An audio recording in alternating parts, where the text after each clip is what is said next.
my name is Ron Weasley. And fucking God. My name's Ron Weasley, and I can fucking get it in this movie, apparently. And I'm just so goddamn horny all the time. And so is everyone else, astonishingly, in the exact same way. And this is No Nerds Allowed. And this I don't is know, No whatever. Nerds Allowed. Who fucking cares anymore? This show's bad. Hi, my name is Hary Potter. And I'm less horny than usual. No, I think he's more horny I in am this one. average Everyone's amounts more of horny in this horny. one. This is the horny movie by design. Welcome to the horny movie, starring The horny one. the Hary Potter cast. All your friends are here, and they're all horny as hell.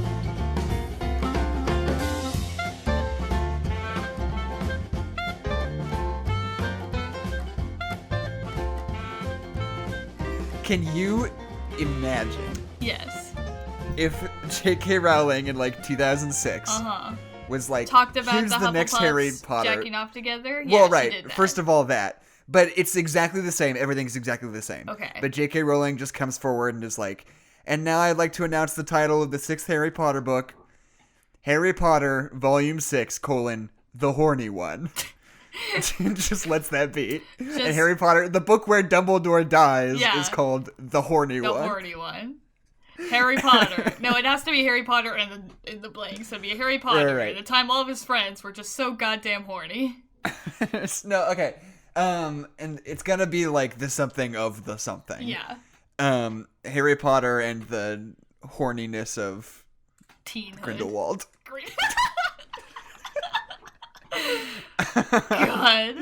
I like the horniness of teenhood. Well, That's you pretty see, good. they implied the horniness of Grindelwald, but then they didn't. Right. But then they didn't.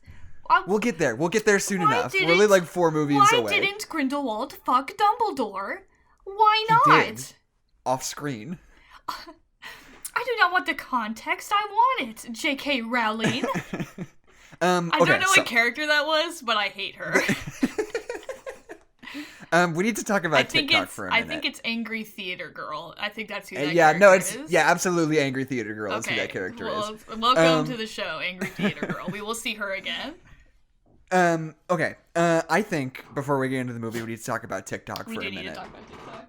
I finally broke down and I downloaded the app. I have created nothing on it, and I intend never to. You don't want to be TikTok famous? Okay, real quick. I don't. Real quick. Would that be good for our social media brand, do you think? Maybe. One of my best friends, his little sister is on TikTok, and she keeps saying the phrase that she is TikTok famous. Because she made a video that got like 1,000 views or something. She made a video that got like decently popular. But now she keeps saying that she's TikTok famous. Like it's a title that someone has bequeathed to her. And I don't understand it. Because she's not. Like, right? She made one video and it got a decent amount of exposure. But now she's like, I'm TikTok famous. And I'm like, hun babe, you're not. So, okay, here's the thing about TikTok, though. Is it's like genuinely dangerous. It's like it's designed explicitly to suck you in. Oh yeah, absolutely. They get rid of the clock at the top. It's like a Las Vegas casino and you don't know what time it is. Yeah. And there's not like an interface really. It just shows you a video. Oh god. And if you don't like it, you just swipe to the next one, and there's the next one. How do you... And it goes on forever. It's not like a feed. It's just like a constantly generated stream of a new video you haven't seen yet. How do you find anything? Well, there is like a, on the Like a bottom you can go toolbar, like, okay. search. Yeah. Okay. But there's not like a click on a video function, Gotcha. That's kind of... I don't like that. Yeah, no, it's kind of freaky in its own weird kind of way. And, like, literally, because everything is so short and there's literally no sort of, what's the word I'm looking for? You don't ever feel like you're beholden to stay on a certain video. Yeah, because it's, like, yeah. It doesn't matter what they show you, because you're just going to keep going. Like, if they show you something stop stupid, this train. Yeah, if they show you something stupid, you're just like, oh, whatever, the next one. And the next one's like, oh, this is kind of funny. I've also found that, like, it definitely tailors to the videos it shows you based on how long you look at videos. It doesn't even matter if you engage with them or not. Pinterest does that too, and I hate it. Yeah, so, like, I noticed as I was scrolling, like, at first it was, like, whenever... Because, you know, there's that whole trend of, like, girls wearing, like, short skirts and, like, being cute on TikTok, Yeah. you know? Yeah. Like, doing these, like, thirst traps. Yeah, you can call it pedophilia, for a while, it's fine. It can call it what? You can call it pedophilia, it's fine. Well, it's, whatever. Run away. But, like, a lot of the times, it's like TikTok has this whole weird thing where, like, everything, you're never quite sure if it's going to turn into a joke or if it just is really sincerely, like, what it is, you know? Well, that's so for a really long time... What? Well, that's because TikTok started off as Musical.ly, which was literally just be attractive and 12 and people will give you money. And then you got, like, the e-boys and the e-girls and the cosplay people and all the thirst people. And that's just what TikTok was. But all of the Vine people have nowhere else to go. So TikTok was the only place that they could go. So now you get, like, just people being funny on TikTok, but you still gotta sift through everything else, and that's what's scary about TikTok. That's why I watch YouTube compilations where someone else has sifted through the garbage of TikTok in order to give me the funny things, so that I don't have to see the rest of it.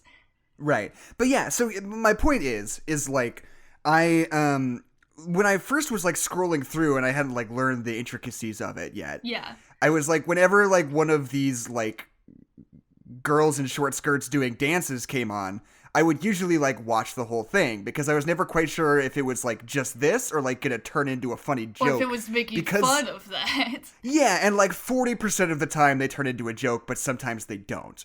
And that's the only, like, kind of video on there that you're not sure which way it's gonna go, you know? This could go so wrong so quick. But because I was, like, finishing those videos, usually, I got more and more and more of, like, girls in short skirts doing dances. And then eventually I was like, okay, even when these are funny, they're not funny enough for this to be worth it. I don't want to see these anymore. So I started, like, just scrolling past them. Please just you know? Stop, TikTok, please. And then it, like, responded to that, though. Because I was giving it less eyeball time, it started showing me less and less and less. You gotta earn your Jackson eyeball time. He doesn't just give that out.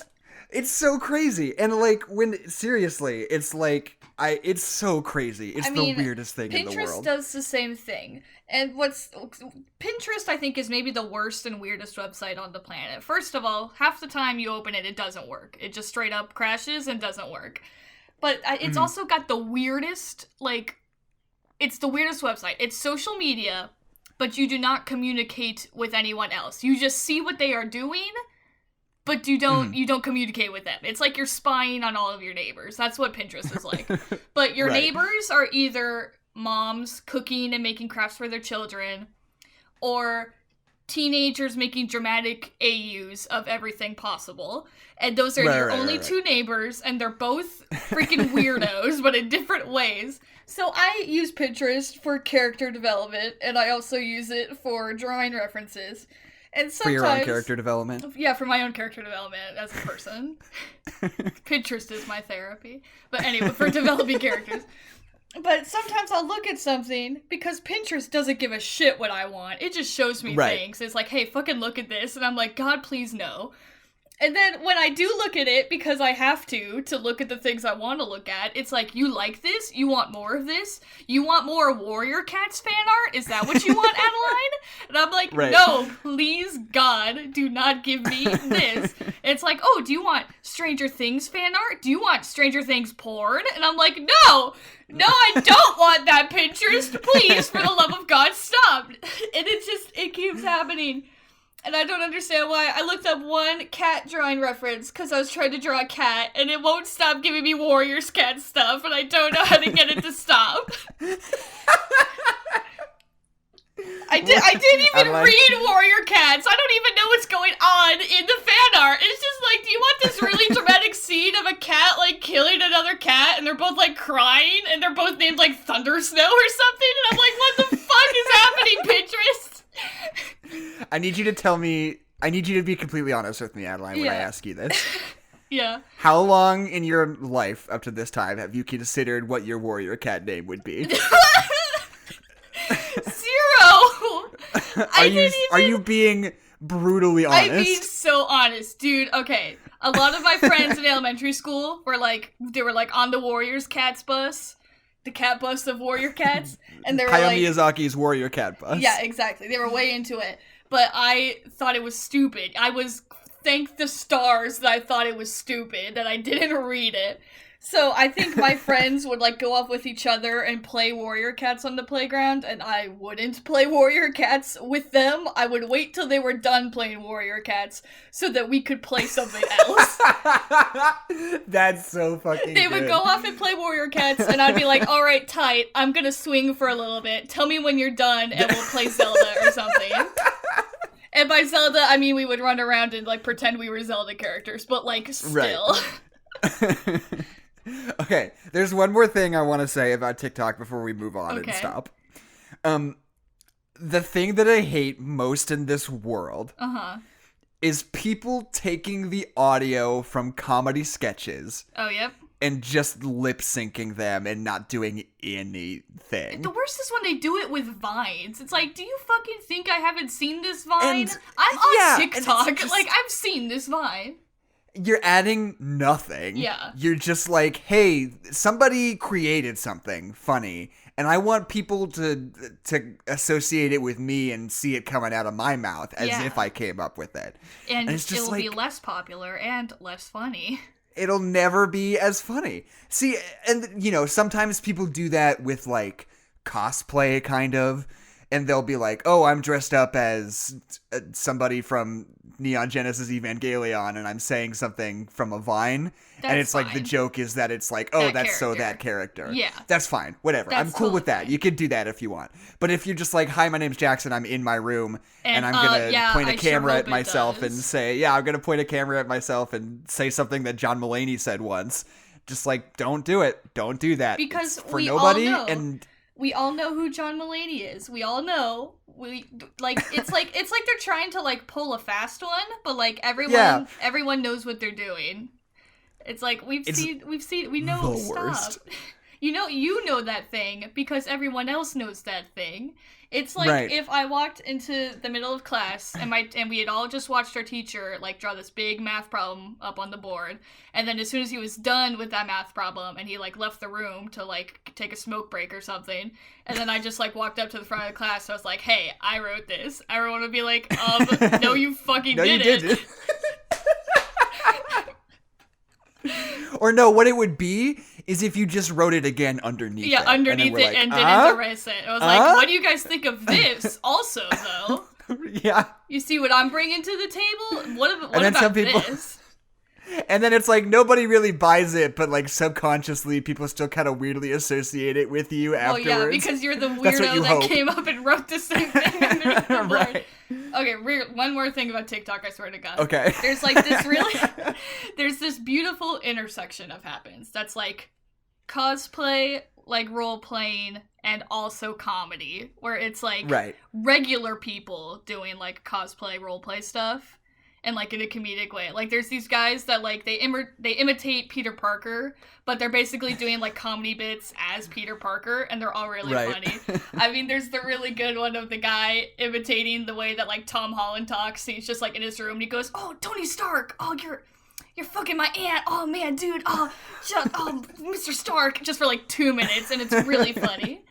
But then there's this other one of a guy who's also pretending to be Peter Parker, and he's just like, so you know how when I, like, there was, like, a secret mission, you know how, like, I go out the window because I'm Spider-Man?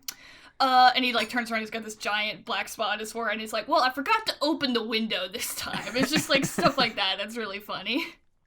Here's a general rule of thumb for TikTok. Yes. If you're making a comedy sketch, yes, it should be no longer than 10 seconds. Yes. If it goes on for so long, and I'm like, where am I?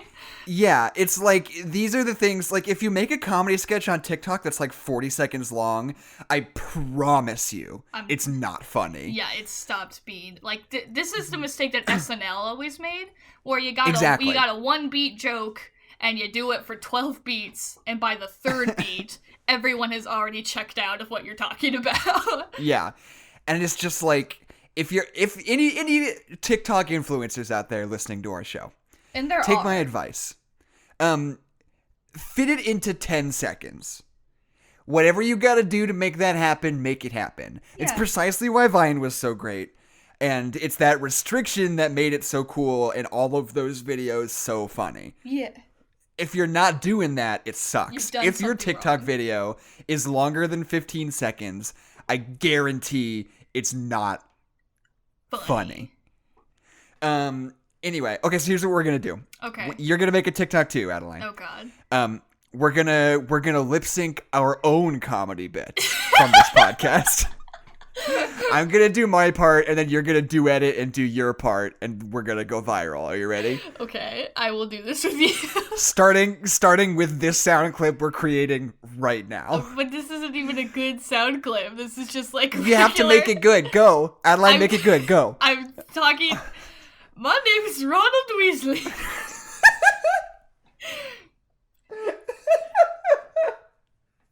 Perfect. So anyway, the Half-Blood Prince.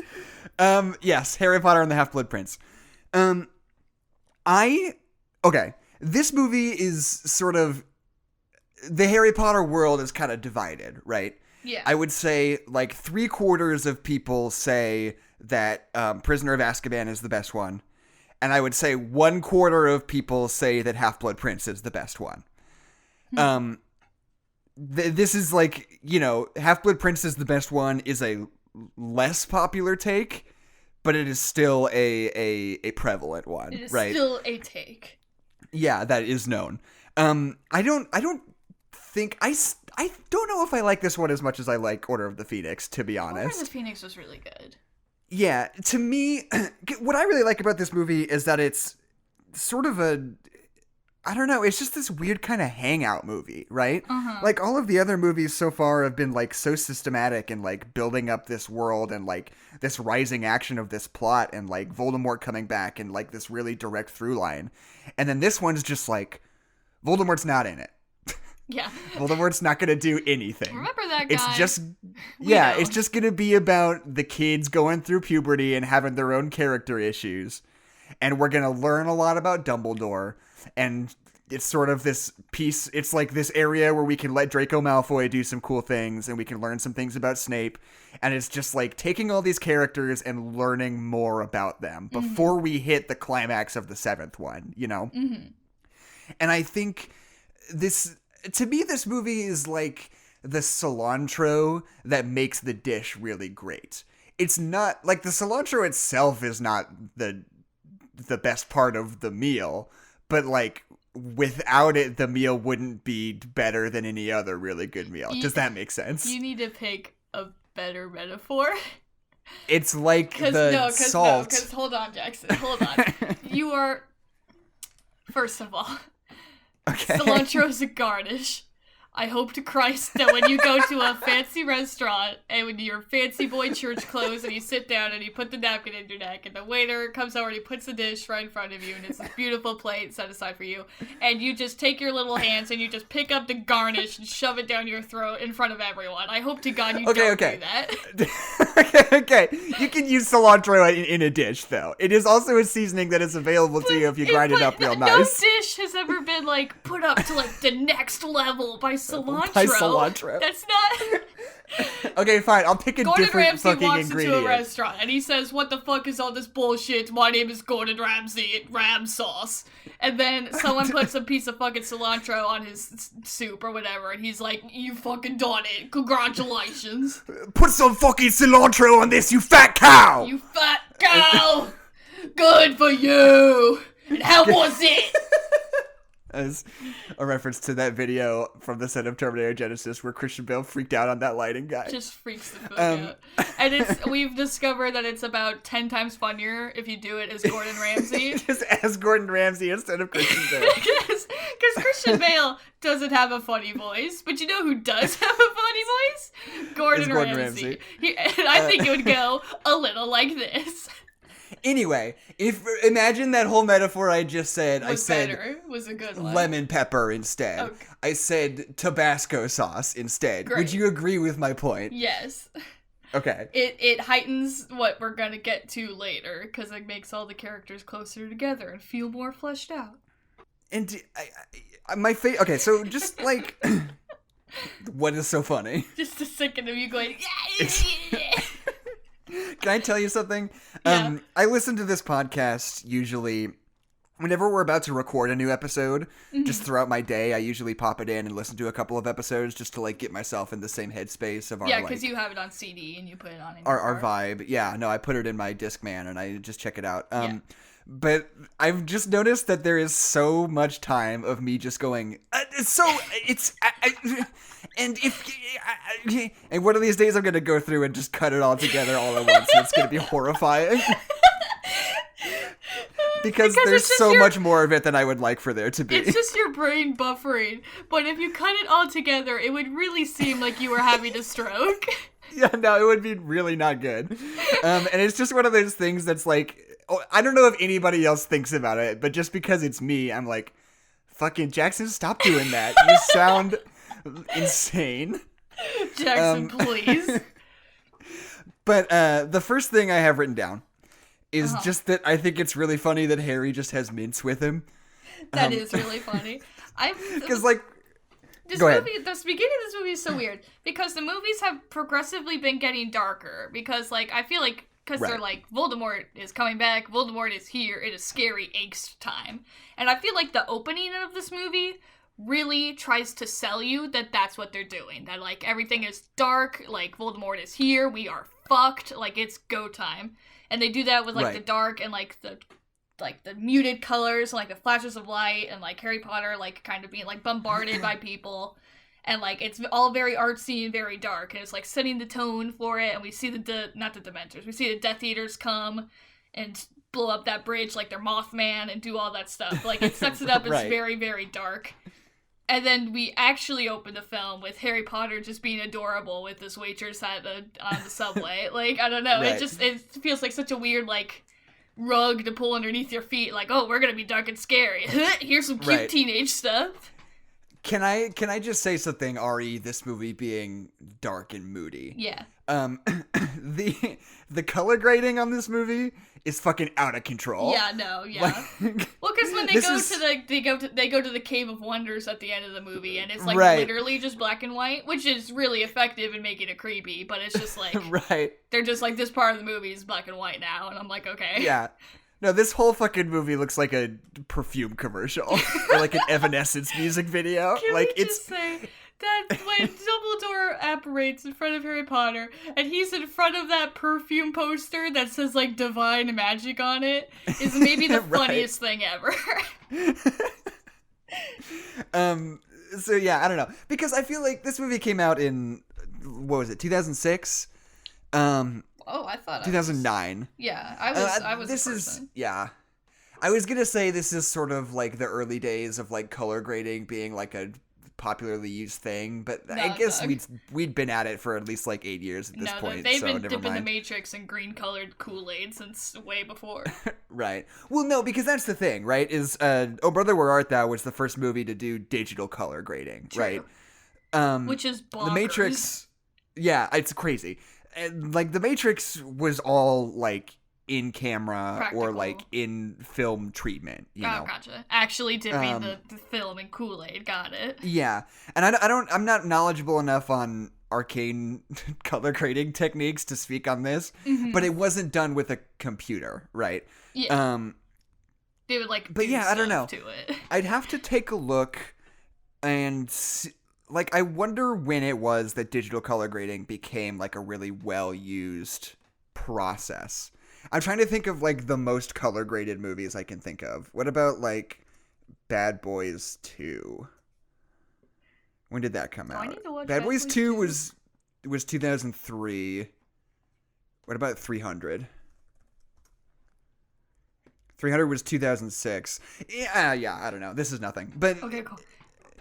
Whatever. Digital color grading. It's crazy that we didn't have that for so long, and now it's like critical to. Now I can literally just do it in 2 seconds on my computer. Yeah. I love. Whoa! Holy shit! Hold on. See, I just like go like I like start my sentence a few times and then I speak. You go the whole 9 yards of having a stroke for a second. Anyway, I really liked this book, if I remember correctly. I remember that Order of the Phoenix was always my favorite book, but I also really enjoyed this book.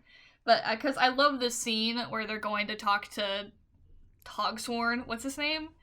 Slughorn? Slughorn? Listen, it's not a real name. They made it up. Anyway, Slughorn. No name is a real name, Adeline. Okay, but this one especially is two nouns put together. Just like fucking Hogwarts. Okay, J.K. Rowling, please. I hate fantasy names. In any universe, we're like, okay, we have to come up with like a fantasy name of something. They're like, what about Bumblesnoop? And it's like, no, guys. Fucking God, I hate playing Dungeons & Dragons with, like, the, like, books that they have, like, pre-made adventures in, because everyone's name is, like, incomprehensible, like, 12 syllables long with 6 apostrophes in it, and, like, I get right. You're going for, like, that Lord of the Rings vibe, but I have to say this name, like, 6 times, and I can't pronounce it once. This is anyway, your point about Slughorn, Adeline. I love that scene when they go in to talk to Slughorn. And I don't know, like, it's kind of that same kind of, like, carpet pull from out from under you, where it's like, oh, that's super scary, like, what's going on here? This place has totally been torn apart. And then it gets a little bit destroyed first when Dumbledore licks a drop of blood off of Harry's forehead. It's so good. And says nothing. and then it like goes along with it. Yeah, then it's completely shattered when Slughorn is the couch, which is a very good moment when like all dread like completely goes away and like this moment of relief, and I think it's really good. But then and only then does Dumbledore say the dragon's blood that was up there, and that raises just even more questions. Right, that he recognizes dragon's blood by taste. By taste. And Dumbledore's like, Friday nights, am I right? And, you know, that's the thing about it, is that, like, Dumbledore, there's a possibility that it was really just wrecked and there was human blood falling from the ceiling. Yeah. And Dumbledore was totally comfortable with the thought of just being like, let me see if this is human blood. It might be human blood, and if it is, I'm comfortable with the idea that I'm just gonna lick it. Yeah. Like, he's fine with it. Yeah. I want to talk about the sound design in this movie, because it's incredible. The first thing that really stands out is like when Slughorn is turning back from a couch into a man. Yeah, you get like but the it's like you hear sounds. all the like springs clanging around and like the metal of the sofa. It's so good. And then right after that, when they're like putting the apartment back together, like just all the weird like backward sounds of everything like clicking and snapping into place and like coming together. And like is, the like, squeaking of that piece of the chandelier under Harry's foot. Like it's so good. Right, yeah. Like everything is so like tactile, and it is like just heightened enough to make it feel like a fantasy world without like taking you out of the reality, the experience of it, you know? Yeah, it's so great. And then Dumbledore goes, that was fun, which is just really nice. Yeah, I know. I love Slughorn. I think he's probably one of my favorite Harry Potter characters. He is like the most like realistic, like college professor depiction I've ever seen. Totally. Yeah, and I love that line where he says something along the lines of like, oh, and your mother was really incredible too, which is like cool because she was a Muggle-born even. And Harry is like, whoa, what the fuck do you mean by that? And he's like, oh, no, I'm not a racist. It's just like, you know, she was really cool in spite of the fact she was a Muggle-born. And it's like, you know, he's not like a Death Eater. He's not like actively engaging in genocide or whatever, but it's like that's still not good, Slughorn. Yeah, it's like I don't know. To me, that was more that was like him like trying to be woke, you know? That was him being like, "Hey, what's up, kids? Muggleborns are cool," and it's like, well, yeah. Like you got the spirit of it, but you're not. Yeah. He doesn't have the language because he's an older guy. So it's like that thing when you like talk to like your grandpa about gay people, and he's like, I think gay people are all right. And it's like, yeah. Okay, grandpa. It's exactly like that. Well, and it's more like I don't know. And I think there's just like a fundamental attitude that it's like, you know, I don't have any prejudice against individual people. It's just like, you know, it's just the way it works. Like Muggleborns aren't naturally as gifted magically as full-blooded wizards are. And, you know, it doesn't make them bad people. It's just, you know, that's the way it is. It's kind of like women are just more suited to be in the home. You know, that's their place. And if a woman is a CEO, that's great for her. It's incredible that she was able to overcome her womanly nature, you know? Overcome her uterus. it's like you got some stuff to learn still, you know, like he understands it. Yeah, it doesn't come up again, which I think is even more realistic, where it's just like, right. he just says this weird thing, and you're like, all right, moving on. Do you have teachers, do you have college professors that ever just say, like, the weirdest shit, like, out of nowhere, and then they never bring it up ever again, and you just have to move on because you're, like, in the middle of a class? Right. Not really. I had one professor who was like, it was my like intro to like mass communications class. So there was a bit where we were talking about like the prejudice and like ways that it could come through and like broadcasting and all that kind of stuff. Yeah. And there was a moment when he like got to the slide about like sexual preference where he was like, hey, everybody, this was last year. Hey, everybody, gay people should be allowed to marry each other. And that's just the way that it is. And everyone was like, yeah, like, yeah, uh-huh. You don't really have to sell us on that, I don't think. Like he was like shattering our whole like worldview by like standing up for gay people. Yeah. Like we were all gonna be like, wow, he's so brave. He's like really sticking his neck out for the gays of the world. Brave. Exactly. But everyone was just like, like, marriage is not really the thing we're talking about anymore when it comes to queer, like, issues. Right, like, that's kind of, like, the absolute bottom of the barrel that we passed, like, a real long time ago, it feels like. I don't know. But other than that, not really. I don't know. Do you have a story you want to tell? Well, I just had a professor once. He was maybe the worst professor I've ever had. He did not teach us anything. He would literally, like, walk out of the classroom and not come back, just, like, in the middle of class. So he was a fun dude.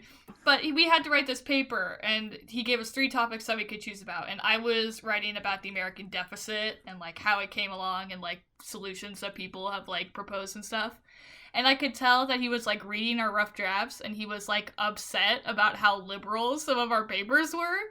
And so he gets up in the front of the class, he's like, can we talk about how Obama screwed us all over? And we're all like, actively doing research on this, and we're like, yeah, Obama did some stuff. Can we talk about Ronald Reagan, though, and Reaganism? And he's like, no. And I'm like, okay.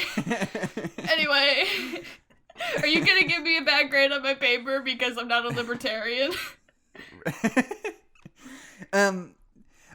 One of my favorite little moments in this movie is when Dumbledore says to Harry, like, after that whole scene, he's like, I'm really sorry I had to take you away. That girl you were talking to seemed like she was really nice, and I think you would have gotten along. And Harry's like, oh, well, you know, it's okay. I'll come back another time and I'll make an excuse. And he's like, no, you can't do that because we're gonna go, like, to Hogwarts right now. And he was like, oh, and he like starts pouting after that. I thought that was so funny. He's like, Harry thinks he's being like really cool about it, and he's like, yeah, no, it's fine. And Dumbledore's like, it's actually not fine. Not fine. Sorry. Yeah. I also okay. You could go. Yeah, I just think like after they go to the Burrow right after that, there's that moment where, like, oh, he shows up, and then, I mean, there's that whole gag where they're like, yo, Harry's here, and everyone's like, what? I think that's really funny. I absolutely adore that shot of Ginny Weasley, like, yelling up the stairs at everybody, and you see, like, everybody's heads pop out, and, like, you have, like, the theme playing, like, it's just such a nice shot. I love it so much. And they're all just like, hey, is Harry here? And they're like, no. Is that Harry? His stuff's in the front room, though. Yeah. But then there's the shot that I kind of super don't like, where it's like he shows up and him and Ginny have this really like long hug, and then like Ron and Hermione come down, and Ron is immediately like, I'm gonna touch Hermione's face, and it's just like, here's the couples in this one. Yeah. You know, like they don't let it like happen naturally. They're just like, okay. Just so you know, this is what we're working towards in this one. This is what we're doing. Well, because, like, it's kind of implied that, like, since, like, Hermione's here, it's kind of like, oh, they are dating. This is why Hermione is here. But then they continue... I don't think so. That's what I got from it. Maybe I didn't. Maybe I interpreted it wrong. But because they're, like, surprised that, like, Harry is here, so, like, Hermione being there, and, like, everybody knows. Like, because they all, like, meet up at the beginning of the year, but, like, Hermione has, like, been there for, like, a while, which is what I got from it. But anyway, I forgot. Isn't there a line in this movie? Isn't there a line in this movie when she's talking about her parents, though, and she kind of implies that they're having kind of a strained relationship right now? Well, they talk about it when she was like, I didn't come, and Ron goes, yeah, because my mom freaked out. Oh, that's right, yeah. And then she kind of says, like, too, like, yeah, my parents, even though they're muggles, still know that there's something really bad going on. Yeah, the way I read that line was more like she's going to stay with the Weasleys because, like, her parents don't really know how to cope with all these things, and they feel safer with her being, like, with wizards, you know? I didn't get that, but I like that. Yeah, I don't know. That's sort of the way I read the sitch. I'm trying to think. Yeah, so, I mean, after this, we get that scene with Narcissa Malfoy and Bellatrix Lestrange, like, doing the unbreakable oath on Snape, to doing an oath to him, about, like, him protecting Malfoy. And I don't know, I like that Snape actually cares about Malfoy. Yeah. I think that's cool. He does, like, punch him a lot in this movie, but I like this scene a lot. It's tough love. I love the conflict of this movie. Like, these themes of, like, true evil and, like, children, and, like, can you see true evil in children, and, like, stuff like that. Like, all those concepts. Because I love this idea of, like, Draco's basically being forced into doing these evil things. And they keep, like, his mom, like, keeps saying over and over again, like, he's just a boy. And then I love that line that Dumbledore has when he's trying to kill him, where he's like, I knew another boy who made all of the wrong decisions. Like, there's all these themes, like, between Draco and Tom Riddle, where it's like, Tom Riddle was a kid once, and, like, what does that mean for every other kid at Hogwarts? Like, I love that thing that Dumbledore says at the beginning of the year when they get to the Great Hall and he gives that opening speech. And he's like, there was a kid that was here, and his name was Tom Riddle. And any of you could literally be the next Tom Riddle. You are their greatest weapon. And I think it's such a cool thing to say. It's a really shitty opening speech to give to a bunch of children, but it's a really cool thing to say. He's right, but he shouldn't say it. Yeah, he's right. Please, Dumbledore, please. Yeah, and, you know, I feel like a lot of the theming of this movie is just based around, like, all these bad guys are people too, you know? Like, these people are bad guys for a reason, and it's just as important to, like, sort of take a look at them and their motivations and their reasons and try to prevent other people from turning out like that as it is to stop the ones who already exist, you know? Yeah. We get so much extra time talking about young Tom Riddle. We get so much extra time talking about Malfoy and Snape. Like, all these people, and you get to see, like, this more like, compassionate side of them, weirdly, you know? Like, Narcissa Malfoy is, like, worried about her son, and she wants Snape, who's this double agent, to look after him. And Snape, who's this double agent, cares enough about this little Death Eater boy that he's willing to go along with it and make sure that he's safe, you know? Yeah. It's like everybody has in their own, like, complicated issues and, like, people they care about in the context of this story, and I think that's really important. And then we immediately jump to Fred and George's prank world. Right, which is so great. Which I also really love. This movie jumps around a lot in the beginning part because it has to set up all these things that we're going to be, like, checking back in on throughout the film. But at the beginning of the film, it does get a little bit discombobulating because we're, like, going from here to here to here. And we're like, oh, Narcissa and Snape are doing this really dramatic, like, thing that'll kill Snape if he doesn't do it. And then it's like, hey, Fred and George are here. Remember your fun uncles? And it's just like, okay. And then we immediately go to Draco going to the cabinet. Like, it's a lot of whiplash. Right. So, okay. In the book, was it ever established that Harry was, like, a financier of this place? That he, like, gave them the money to buy the store? Yeah, that was the whole thing. Because when he won the Quidditch Cup, or not the Quidditch Cup, when he won the Triwizard Tournament, he wanted to give the money to Harry, or he wanted to give the money to Ron. Oh, that's right. And Ron didn't want the money because he's always insecure about that. So instead, he gave it to Fred and George so they could start their store. Right. But aren't they still at Hogwarts in the fifth one, though? Are they just sitting on it? I think they might just be sitting on it. Well, because that's when they start, like, selling the products. So I think they're still using that nest egg. Yeah, because I was gonna say they don't do that in the movie. It's just like Fred and George have their own store now, and it's doing really, really well in an economic depression. You're like, okay, sure, well, fine. I mean, they were still making movies during the Great Depression. Like, I feel like that's totally, exactly. totally realistic. But yeah, it's just like they dropped out of school last year, and now 2 days ago. They have a very large storefront. Yeah. Like 4 months later. Well, it's... Go ahead. Well, how does the concept of, like... Because, like, if I wanted to open up a business, I would have to, like, buy a storefront, and I would have to make all of the product, and I would have to, like, make sure that there was stuff in the store, and, like, hire people and whatever. But if I was a wizard... Like, what's the, like, how much money does it really cost to open up, like, a store? Like, I have to buy the storefront, but then I can just use magic. I can just magic a table. Like, I don't have to pay for a table. This is a really stupid wizard's economical question, but I just think that we should all talk about it and think about it. We should ask J.K. Rowling about it, I think. We should ask everyone tweet at J.K. Rowling and be like, hey, what's the difference between opening up a storefront, like, expense-wise for muggles versus the expense of opening up a store in the wizarding world? Like, do they all have to pay rent? Is it just, like, a flat deposit? If your store gets turned into a toad, do they reimburse you? Is there wizard insurance? Is there wizard insurance is a really good question. So, I wrote that down. Yeah, so it's like... There is this is way later, but Hermione's like, oh, dentists are guys that make sure that your teeth are healthy. And they're all like, that's fascinating. That's so crazy and weird. It's like, what do you guys do with your teeth? Yeah. Is there a spell that's just like, good teeth? My teeth are good now. I've got good teeth. Good teeth theosis. Poof. Good. This spell is the good teeth spell.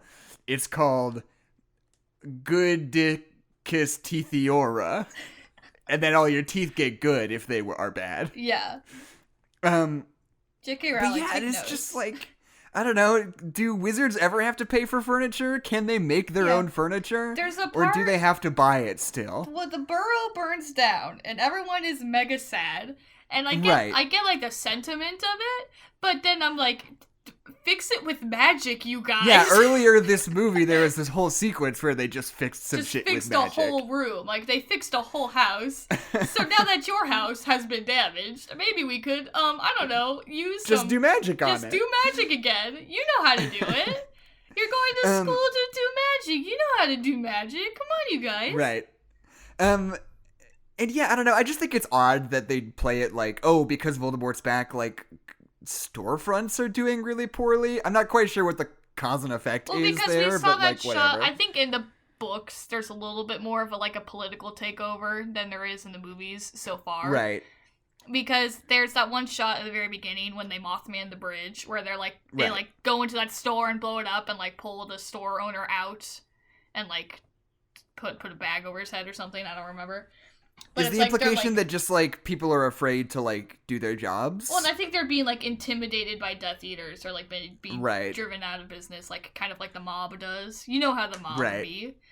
Except Fred and George are willing to stand up to the Death Eaters. To stand up to the mob. They're 17 years old, and they're like, fuck you guys. We started this business 2 days ago. We're gonna keep doing our goofy bullshit emporium. You want this land, emporium. come and claim it. We've got darkness powder and love potions. Get the fuck out of here. I can vomit on command. What do you got? Just try and take our store. I'll make you fall in love with me. Then what are you gonna do? Kill me? Your one true love? I don't think so. It's foolproof. Okay, can we talk about Malfoy's all-black My Chemical Romance suit? That was literally what I was about to say. The next thing I wrote down was Draco can get it in that suit. His little goth boy suit. It's so good. I also... this movie is like 100% where all the like Draco fanboyism comes from. Oh, absolutely. Because he's just like super hot and like wearing these really nice clothes. And there's that scene where he's like crying in the bathroom with his jacket off and his sleeves all rolled up like a tough guy. Yeah, and he's all And it's wet. just like, oh yeah, this is like Tumblr boyfriend O'Clock. This is like look at my watch. 100%. Time to leave.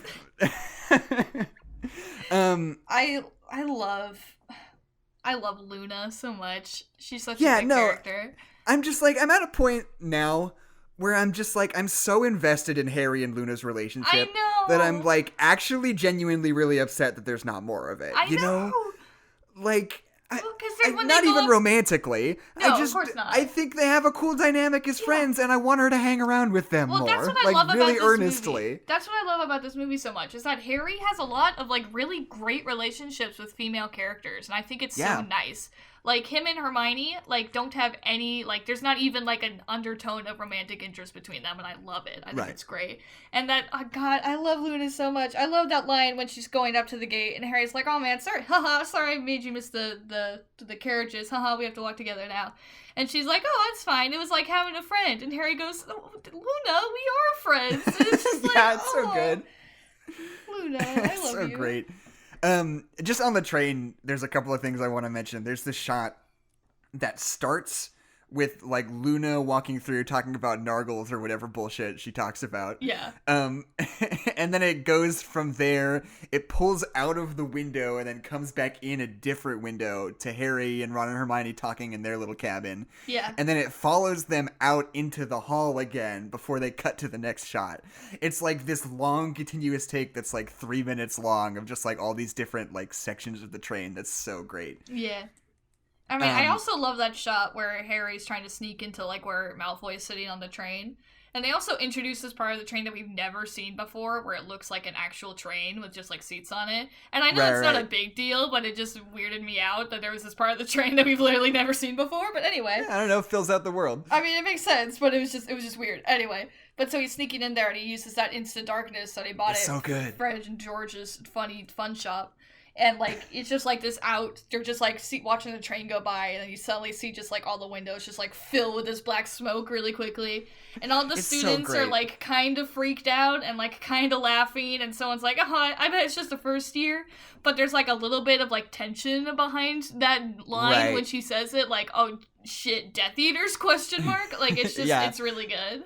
God, I think that, like, shot where you see the darkness powder like explode from the outside of the train is maybe my favorite shot in the whole movie. It's something really about that is so cool to me. But yeah, I don't know. I remember that sequence where Harry's like paralyzed with a broken nose on the train. Yeah. When I was reading the book as a kid, that was like my favorite part of the whole book. I was like, what the fuck? Like, what's gonna happen? Like, how? I was like so anxious and like tense reading that. I was like, this is the craziest shit in the world. How's Harry gonna get out of this one? Yeah, and then like, I don't know, I feel like in the movie it didn't, maybe it was just because I was 13 and for whatever reason that like really resonated with me, but like, I don't know, for some reason I just feel like it didn't quite live up to the tension of the book. I don't know, I haven't read the book in years, but I just remember that being a much more exciting moment initially. Yeah. I remember being really upset about this movie when it came out. Because it was 2009, so I guess I was 12 or 13. Yeah. And I think I saw it pretty much when it came out. I don't know if I saw it in theaters, but like, you know, on DVD, like when it was relevant. Yeah. And I just remember being super pissed because I was 12 and the only metric you can judge movies on when you're 12 is how close it was to the book. Yep. Yeah.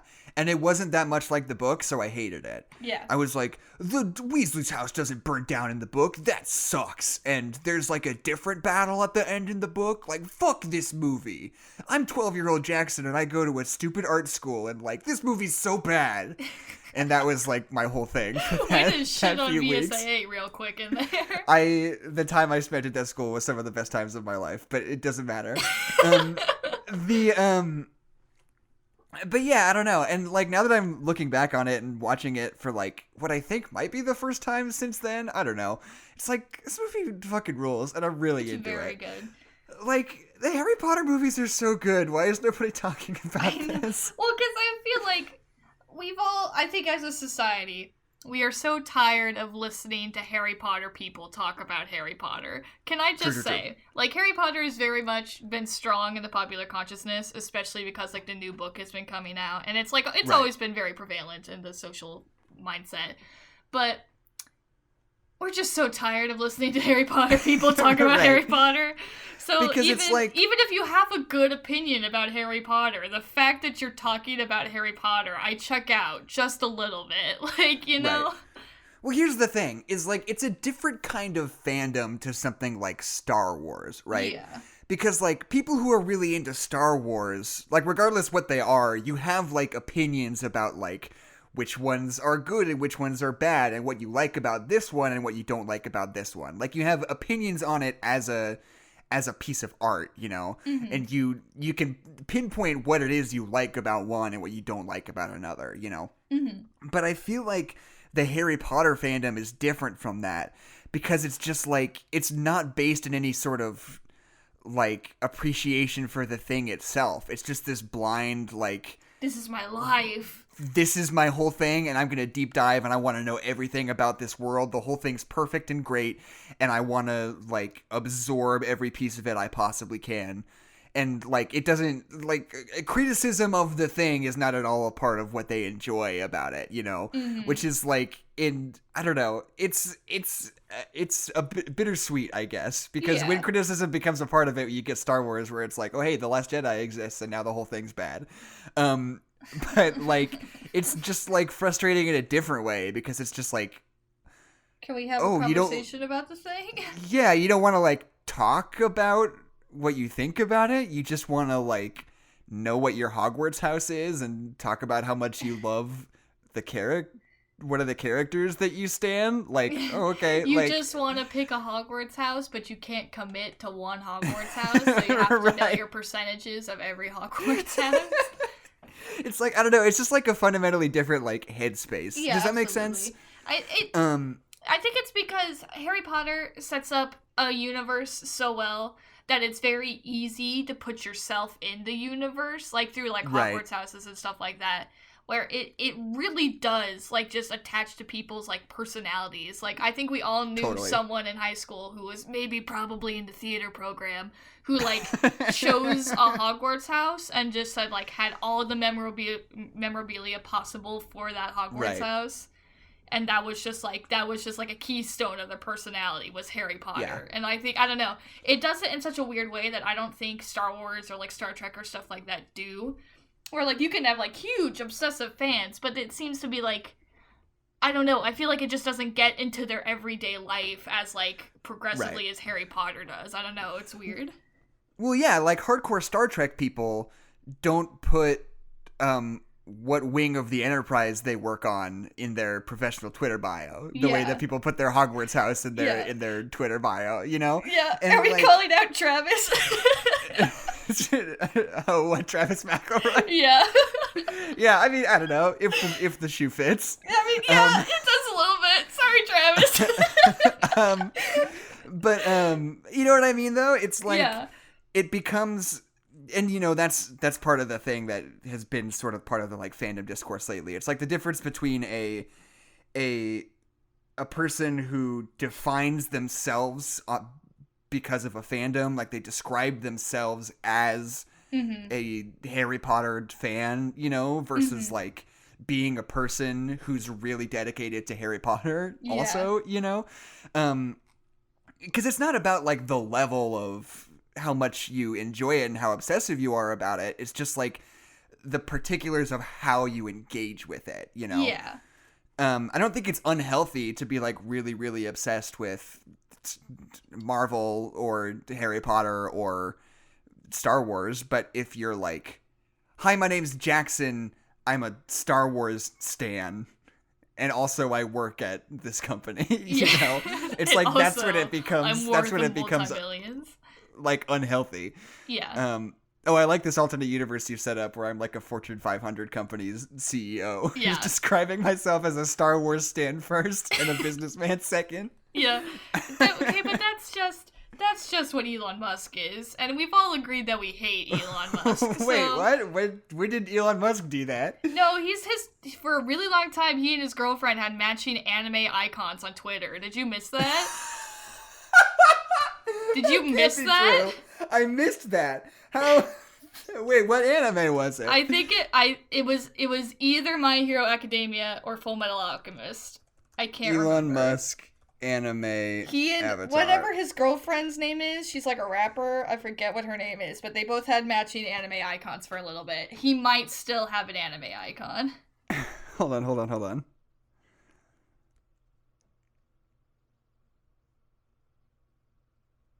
Edward Elric from Full Metal Alchemist. Yep. Yikes! Wow. Uh-huh. I mean, I don't know. I still don't think he's identifying himself. I mean, I don't know. I feel like Elon Musk just doesn't know how to be a person. Right. And that's I mean, the end honestly, of the thought. if you're like a high profile celebrity like that, it is probably a goof, right? I mean, he just thinks it would be funny to change his like profile that, picture though. to an anime. Yeah, I guess. If it was anybody else except Elon Musk, I'd be like, haha, but it's Elon Musk. So I'm like, oh, he means this. This is him. Anyway, I love the gag where Luna fixes Harry's nose. Yeah. It's like there's not really a joke to it. It's just like, oh, hey, I can fix your nose. It's like, oh, okay, cool. I'm kind of nervous about it though, and then she just does it, and it's fine. But like for some reason, it's really funny still. Like the grotesque sound it makes, and Harry like head whipping to the sides, be like, crack on, Jesus! Like there's something so funny about it. See, well, it's like that would be like an interesting thing with magic, where it's like you can do a lot of stuff, like you can fix a lot of problems, but the way that you fix those problems is uncomfortable or maybe painful. Like that's a really fun concept. Like I could totally fix your nose, but it's gonna be weird and you're gonna be uncomfortable.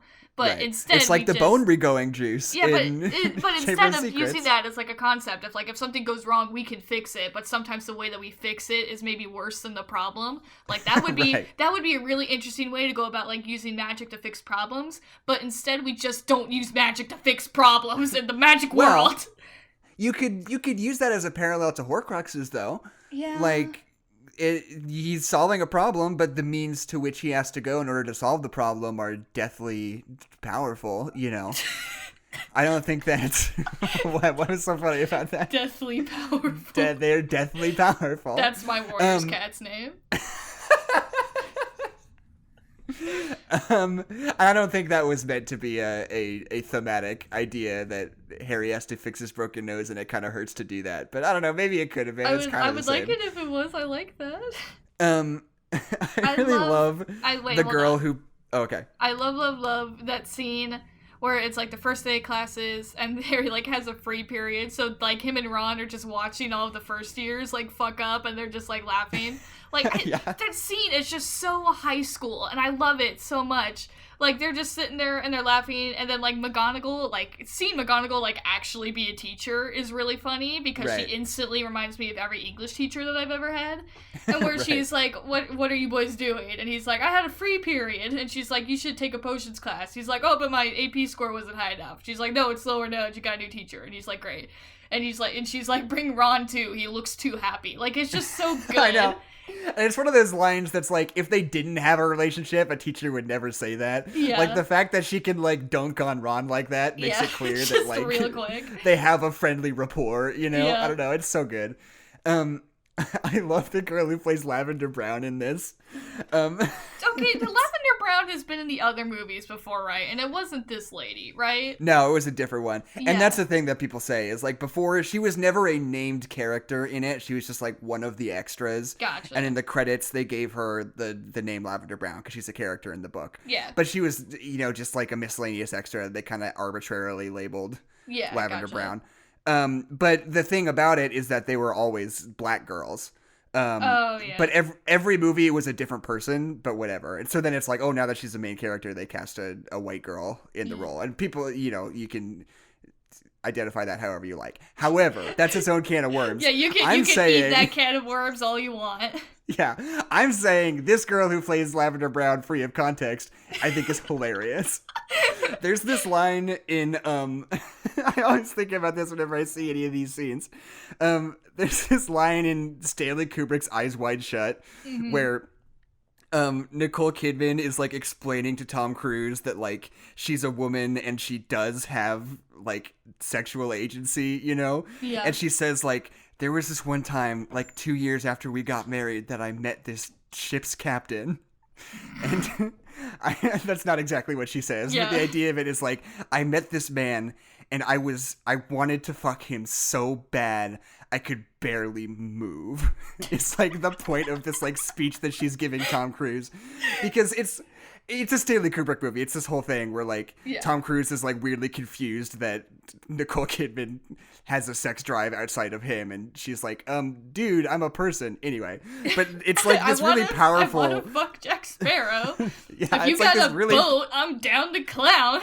right. But it's like this really powerful turn of phrase where Nicole Kidman is like, I wanted to have sex with this guy so bad it was like paralyzing. Like that is not an exclusively male experience, you know. And I think about Nicole Kidman giving that speech every time I see Lavender Brown in this movie, where she's just like like every time Ron, it's like in her immediate eyesight. It's so funny to me. God. I absolutely love the potion making scene. It's such a fun scene. In all the movies, we get these really fun, like, looks at, like, the wizarding world and, like, all the stuff that we, like, associate with wizards, like, being played on in a fun way. Like, this, like, class of them all making potions is, like, so fun, and the music is so cool, and you get to see, like, all the things that they're doing, and, like, how some of the students are, like, fucking it up. Like, it's such a cool and, like, dynamic scene. And there's another moment of such high school where they've got the two books, and one is really shitty and old, and one's new. And Harry and Ron both, like, start wrestling over the books. Like, it's so high school, and it's so good. I don't know, and it's just, like, a smart character decision to have Hermione be, like, super frustrated that Harry's doing so well. I know. And she, like, kind of feels bad about the fact that she's frustrated, but she is also still very frustrated. Still frustrated, yeah. The thing that I wrote down after this is, this movie balances horniness and mortal danger really nicely. That's just what high school in 2019 is, Jackson. So, and around this time, we get that scene where Dumbledore calls him into his office and is like, oh, hey, check out my pensieve. I'm going to show you the first time I met Tom Riddle. But there's that effect where, like, there's, like, ink and water that, like, slowly morphs into, like, the scenery around him. It's, like, wonderful. Ooh, art. And I fucking love young Dumbledore in this movie. I know. Why is he... like... I like his, like, fashion hair and, like, his weird suits. Like, he's got, like, just such, like, a fun energy around him. I don't know. I can't even describe what's so funny about the way that he looks, but it's so funny. But it's because he's got, like, the long hair, like, down to, like, to his jawline that's, like, curly and, like, gray, and he's, like, wearing, like, this red suit with, like, a fun pattern vest. Yeah, and then he's gonna got, go like, talk to, like, every haunted child in any piece of media that you've ever seen, and then he's gonna catch a wardrobe on fire, and it's kind of be terrifying, and you think that Tom Riddle, even though he's 6, might kill him the whole scene, but it's just this weird juxtaposition of, like, Dumbledore, like, looking, like, really friendly and fun, and then being like, I have a school for people like you, and he's like, I can talk to snakes. It's like, okay. I want to talk about the Quidditch tryout sequence, because I think there's a really interesting sort of tonal shift on Quidditch between this movie and all the other ones, right? Dude, the Quidditch in this movie is so good. I love the Quidditch in this movie. It's great, but, like, what I wanted to say is, like, every other movie in the Harry Potter franchise, the Quidditch matches are played like they're the most important thing in the world. Oh, yeah. It's like, this is serious and has dire emotional stakes for these children. Yeah. You know? This is all these children care about. Yeah. But on this one, like, the score is, like, really light and bouncy, and the whole thing sounds, like, just seems really fun, and it's like they're just playing Quidditch and having a good time, and it's like, I don't know, I like that we can kind of take a step back on Quidditch in this one and just be like, everything's changed now, and the world, like, really fucking sucks, so, like, now Quidditch is just like, this is my good, cool, fun time. Yeah, now Quidditch is just for fun. Quidditch is for the boys. This might just be me not paying attention, but when did Ginny get on the team? I remember that being a plot point. Yeah. But I also don't remember talking about Quidditch in the last movie. Yeah. I mean, yeah, the last movie didn't have Quidditch in it at all. Yeah, that's right. That's why we liked it. I don't not like the fact that they don't tell us about it, because, you know, it shows up. It's like, oh, hey, Ginny's on the team, and Harry's on the team, and he's like the captain, I guess. And it's like, you know, we haven't talked about Quidditch in a while, but I can infer that, you know. I have a brain and I can understand what's happening. Right, that probably happened somewhere behind the scenes in the last couple of movies. One of my favorite moments in this whole movie, just comedy-wise, is there's that moment where Ginny and Dean Thomas are making out at the what is it, the Three Broomsticks, and Ron's like, yo, we gotta go because I'm not comfortable with this. Can we bounce? But Hermione's like, no, come on, whatever. Like, it doesn't matter. Like, what if she came in here and saw you making out with me? And Ron's response is just like, okay, I'm just gonna go home and try to decompress that because I don't even know all of the things that are happening. There's so much loaded in that phrase, and I'm just gonna bounce, and you guys have a good time because I need to think things through for a little bit. And then Hermione like straight up gets drunk, which is a thing. But yeah, like he drink a lot of alcohol in this movie for being 16. I know. But it's England. There's not a drinking age there. Oh, is there not? I thought it was 18 there. I mean, I think it... Is it a soft 18? I don't know if it has changed or if it's different in different parts of the UK. That might be But true. I know it's at least a part of, like, certain aspects of English culture that it's, like, as a teenager, you can like, go out and drink and do that kind of thing. Yeah. Or, I don't know, maybe it's just a Harry Potter thing. Who's to say? Because in Hot Fuzz, you have to be 18 to drink when he takes those kids to jail. Oh, yeah? So, I don't know. Regardless, it's like, whatever. I don't know. They're teenagers. They can drink. It's fine. They can't have alcohol in Hogwarts, probably. So, it's probably all for the best. Yeah. But yeah, I don't know. Hermione says that, like, really loaded thing, and Ron's response is just to, like, be quiet and furrow his brow, like, in concentration. It's so funny. And I love that Harry is, like, starting to get a swelled head in this movie a little bit, you know? Yeah. Like... Because, you know, there's that famous line where Hermione's like, oh, Harry, she only likes you because you're the chosen one. And he's like, but I am the chosen one.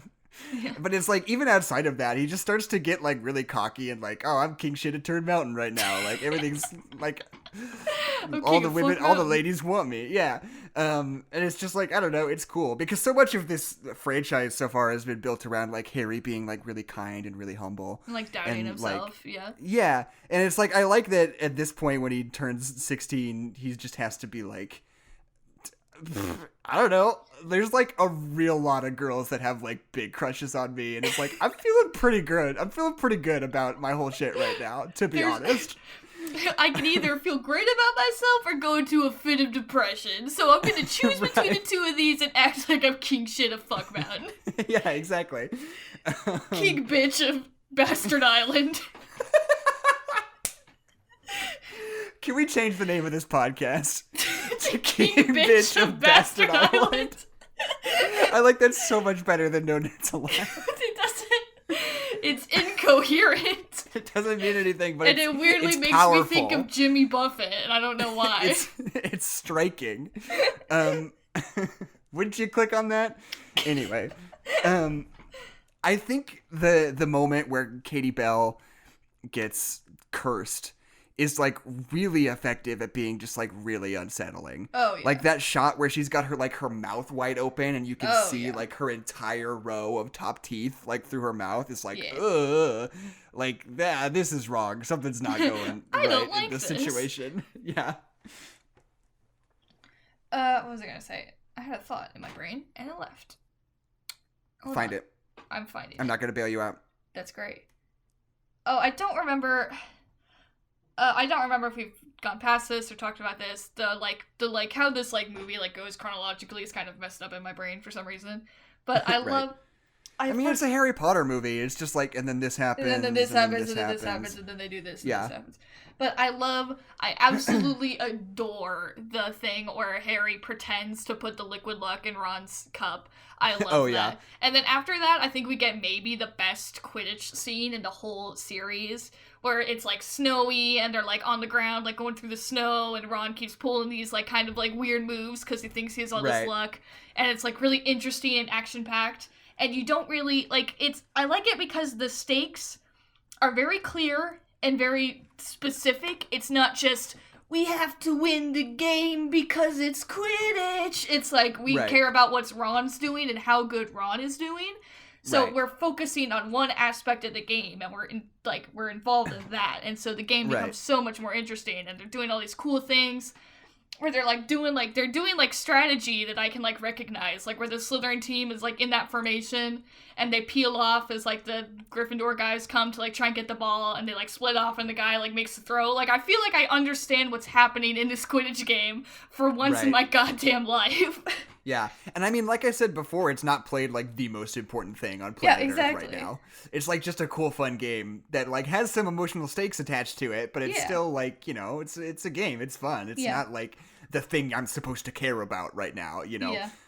And I love the scene between Harry and Hermione where she's crying on the stairs too, because she has this line that I really, really love. She's like, when you see Ginny with Dean, what does it feel like? And then she has that, like, intercation with Ron where she, like, gets super mad at him, like, throws something at him, and then, like, sits down and cries, and Harry goes, it feels like that. And it's like, oh, it's so good! Right. Yeah, the only thing that I kind of have to quibble with at that scene is that it's just, like, presuming they're feeling the same thing and going through the same experience, and Hermione is, like, hysterical and weepy and overly emotional and violent, and Harry is just like, yeah, I know. It's just like, it'd be okay, like that fine, sometimes. Whatever. Yeah, it's just like, okay, yeah, because Hermione's the girl, she has to be crying and hysterical. Well, that's just J.K. Rowling. Exactly, with her ways. But yeah, I don't know, it's like simultaneously really nice and also kind of a double-edged sword. Exactly, yeah. It's like, we've talked about this so many times. It's like, she's so good at like having like male and female characters just like have valuable friendships without romantic tension in them, but at the same time there's so much other whack gender stuff that you have to be like, okay, like, come on now.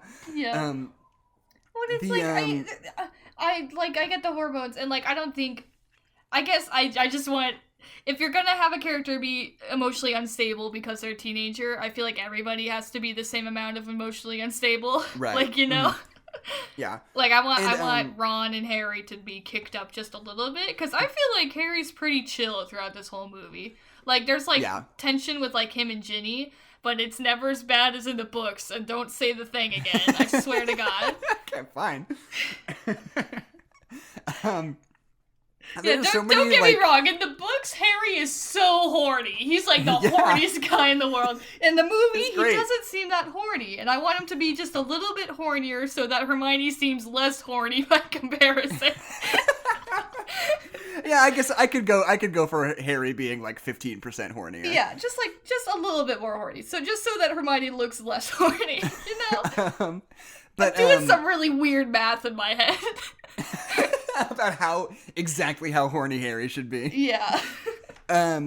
There's so many great moments in this where it's like, the joke is just that somebody says something really weird, and then the person they said it to makes a funny face afterwards. This movie is really like, funny. My favorite one, one of my favorite ones is, like, after they have that dinner with Slughorn, and, like, Ginny doesn't show up until dessert because she's been fighting with Dean, is the subtext. Yeah. And, I mean, it's not subtext, they tell you. Yeah, whatever. But, like, Ron's like, oh, so how was your guys' party? And Hermione's like, oh, it was really good. And Harry enjoyed dessert. And Harry just makes this face like, like, hey, come on. Like, it's just so funny. He's like, Hermione, you're the only one that knows what's going on about me. You're not allowed to make jokes about it because I'm the only one who's going to get them. Yeah, you're just making my blood pressure go up, but I wish that you wouldn't. I love it in the books because we get a little bit more of it. I love that Harry invites Luna to the Christmas party. I love that so much. It's so good. It's very great. It's also implied that What's-His-Face is, like, groping Hermione the whole party, but you know. Yeah, I mean, I don't know. I don't think it's... I mean, he's a douchebag and nobody thing. Likes him. It's like a reality thing, you know? It's like part of dating as a 16-year-old, you know? No, I'm not saying it's bad. I'm saying it's not nice the way that Harry and Luna is. Right. Hold on just a sec. The next, like, 3 things I wrote down were, like, big picture things I already talked about, so I gotta find my place here. Yeah, exactly.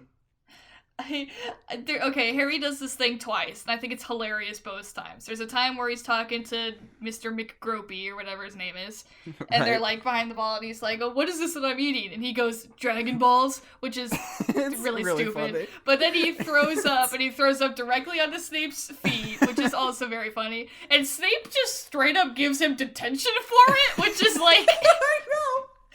Not a thing, but anyway. It's like... But that whole scene, Harry is like in the background and he's just like fiddling with the curtain and going like, oh, what is this? And he like slips through it and it's hilarious. It's really good. God, this movie's so funny. It's so funny. And then later when they're on the train to go to Ron's house for Christmas, and Lavender does that whole thing on the window, and Harry's just like sitting on the chair, and he like opens the cup holder and like looks in it and like puts the cup holder back. Like it's so really funny. Good. Oh my god. And it's like, it's so long. It's like a solid 60 seconds of Lavender just being like and then like drawing on the window and being like and they keep like, cutting back to Ron and Harry. It's like just looking at her silently. And Ron's just got his face, he's got like this blank expression, like he's literally just watching her do it, and it's very good. So yeah, the burning of the burrow was like my biggest point of contention as a 12-year-old. Because I don't think that happens at all in the book. It's like not even a thing. Yeah. I really like it in this movie. I really like it also. I think that it is foreshadowing that Hogwarts is gonna no longer be safe, just as the burrow is no longer safe. Yeah. I don't know, I just really like it. Like, it's, you know, it's this safe place and all of a sudden it's been compromised, just like, I mean, like you said, like and Hogwarts on was. Christmas. And prom's tomorrow. That's my favorite joke. I don't know if that's necessarily a meme in its own right, but I've seen it on the internet a couple of times, and I think it's so funny. And I say it daily. But like, I don't know, and like, I love Fenrir Greyback in this movie because he's just the slimiest, greasiest pedophile you can imagine. Yeah, he's just like the worst, most horrible man you could possibly picture. Is this horrible werewolf guy? Yeah, he's a werewolf, right? Mm-hmm. Yeah. Why does he look like a wolf all the time? Because that was a whole thing, right? It's like he is. I remember it being a thing. I just can't remember the specifics of what the thing was. Normally, like, werewolves are, like, regular dudes until they become a werewolf, but he's been, like, magically experimenting on himself to, make himself more wolf-like. He was, like, 3/4 werewolf or something like that. No, I think it was just, like... He had done it to himself. Yeah, it was like The Fly. He was like, I'm so into violence and murder. And being a werewolf. I'm super down with the werewolf side of me. I want to, like, experiment on myself and try to bring the werewolf part as far forward in my life as possible. I'm gonna have a weird little like doggy forehead and have weird hair. He's got like a weird nose and like awkward muscles that don't quite look like human muscles. It's like just cool. Slightly deformed. It's wild. He's so cool. He's my hero. he's my favorite. He's honestly, I think, probably my role model, and I would probably kiss him if given the chance. Oh, dreamboat. I really like, and I don't know, just that wide shot of like the whole field where they're like running through it towards the house and they just look at the house burning. Well, I love because there's before they attack, there's all these shots of the camera like looking at the burrow and looking at Harry and like looking at everybody like through the like grass. It's very good. I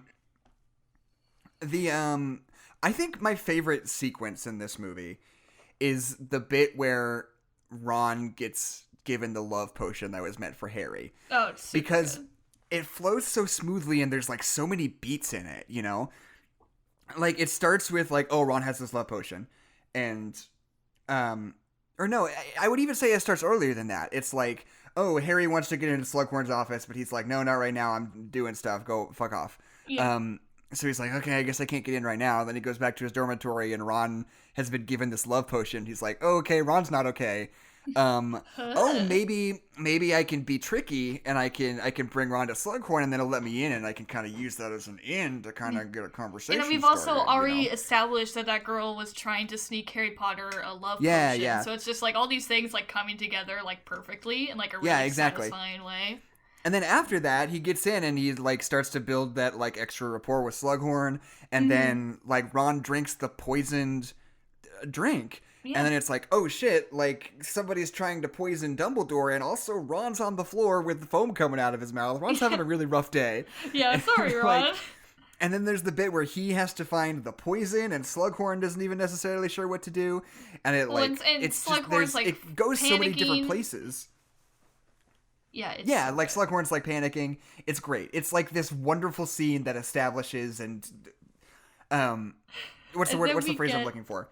It accomplishes so many different jobs as a scene all in one. One of the things that I love, I always listen to like the commentaries on the Marvel movies whenever they come out. Just that's like, I don't know, a weird tradition of mine. But that's one of the things that the big Marvel screenwriters, Chris Marcus and Stephen McFeely, talk about is like when you've got a movie like Infinity War or like Civil War or Endgame, it's like you've got a million things going on. Yeah. And it's like no scene can only accomplish one thing, right? Oh, yeah. Like every scene you write has to do at least like 3 different things to like move the plot forward and develop character, you know. A scene has to be multifaceted. And I think this is like one of the most multifaceted and most like efficient and powerful, not like powerful like emotionally effective, but like powerful just in terms of the amount of work that it does.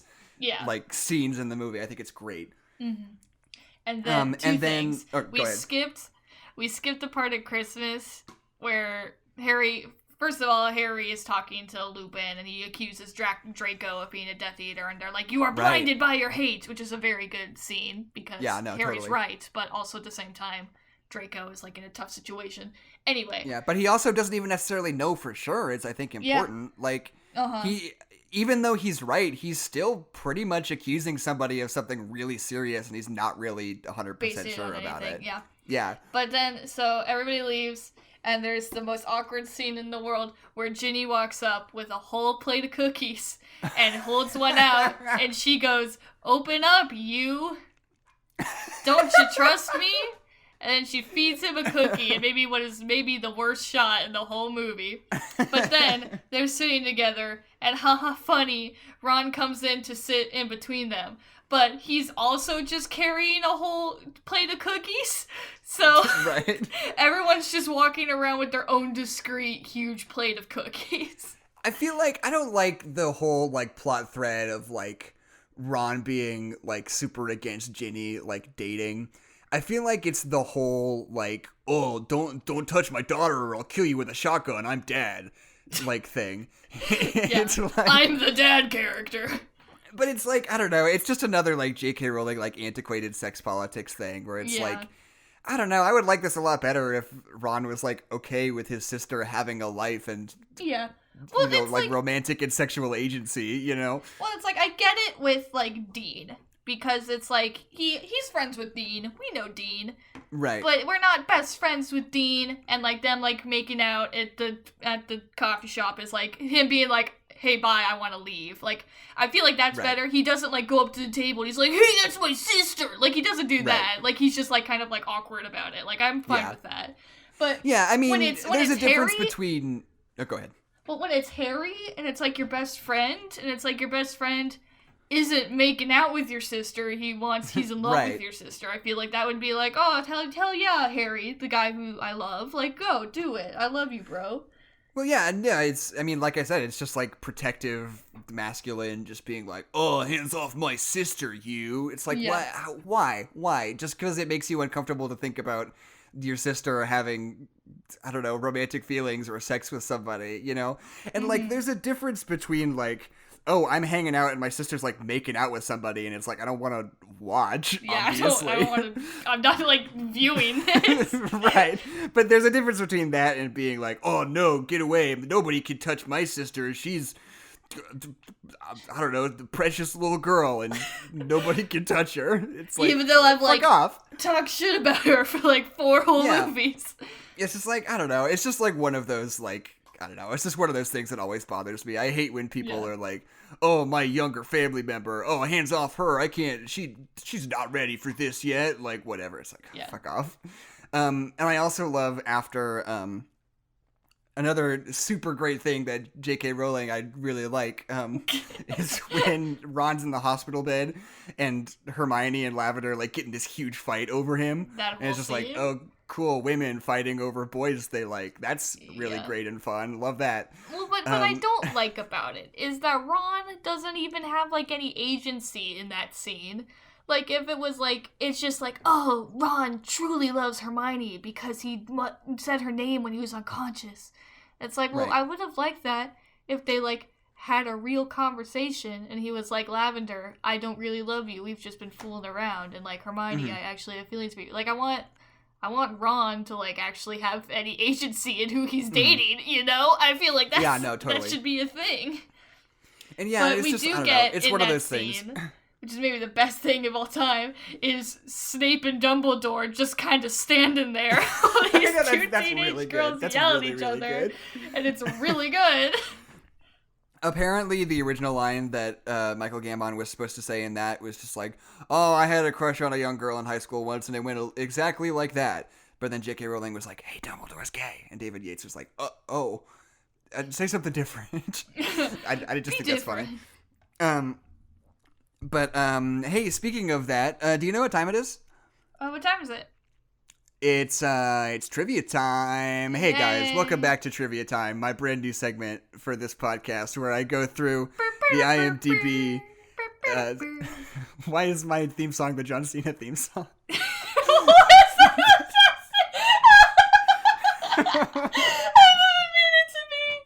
just happened. Hey I was guys, trying to it's go time for like the Family Feud, like but it was just the John Cena theme. It's time for Trivia Time. Maybe I'll edit that in later. I don't know if that's gonna get me in copyright trouble. Anyway, hey Adeline, did you know I know? the Harry Potter series and young Sherlock Holmes share many similarities, e.g. head boys? Hold up. Put the phone down. Head boys are a thing at English schools. That's like saying that fucking High School Musical and fucking A Dead Poets Society are the same because they both have principles. It's like, yeah. Hey Adeline, did you know that when the trio sit down at the Three Broomsticks, Hermione orders three. Sorry, let me start that over because I was about to say broom steers instead of butter beers. Okay. Okay. You know what? Never mind. I'm gonna move on from that one because it'll never be as funny as what just happened. Okay, cool. Something about people saying the wrong thing, like mixing up their words, is the funniest shit in the world to me. So my friend, we were playing Dungeons and Dragons because that's all that I do. But we were talking about, and he was trying to say like they are like, oh, what's the phrase? He was like saying like they're the best of the best. They're like the cream of the crop. They're the best. But he goes, they're the cream of the wheat. Okay. That's maybe the funniest thing I've ever heard. Okay. Did you know that advanced ticket sales on Fandango.com for the film surpassed advanced ticket sales for Transformers: Revenge of the Fallen? I sure hope so. Just a different movie from like 2 years ago. Yeah, it did better like, than that movie. It did better than that movie that nobody saw and no one likes. Did you know that this is the first film since Sorcerer's Stone to feature a full game of Quidditch? It doesn't. Yeah, see, what I like about that one is that it's just not true, because there was also a full game of Quidditch in Chamber of Secrets. Yeah. So, like, who's betting these? This wasn't a full game of Quidditch. Yeah, it's just, yeah, no, that one's just wrong. Okay. You're wrong, IMDb. Okay, so I'll read that last one. Did you know that when the trio sits down at the Three Broomsticks, Hermione orders 3 butter beers, quote, and put a little ginger in mine, unquote? Yeah, she does say that. She does, yeah, she does Is do that that in the whole film. fact? That's the whole fact. That? They just said something that happens in the film. They just said a line from the film. Okay, is there like an author to these, or are these like submitted by people? They're just like submitted. It's all crowdsourced. Oh god, why is everyone an idiot? The way that it works is that you can say like, oh, I found this interesting. So there's like an upvote, downvote kind of system. Yeah.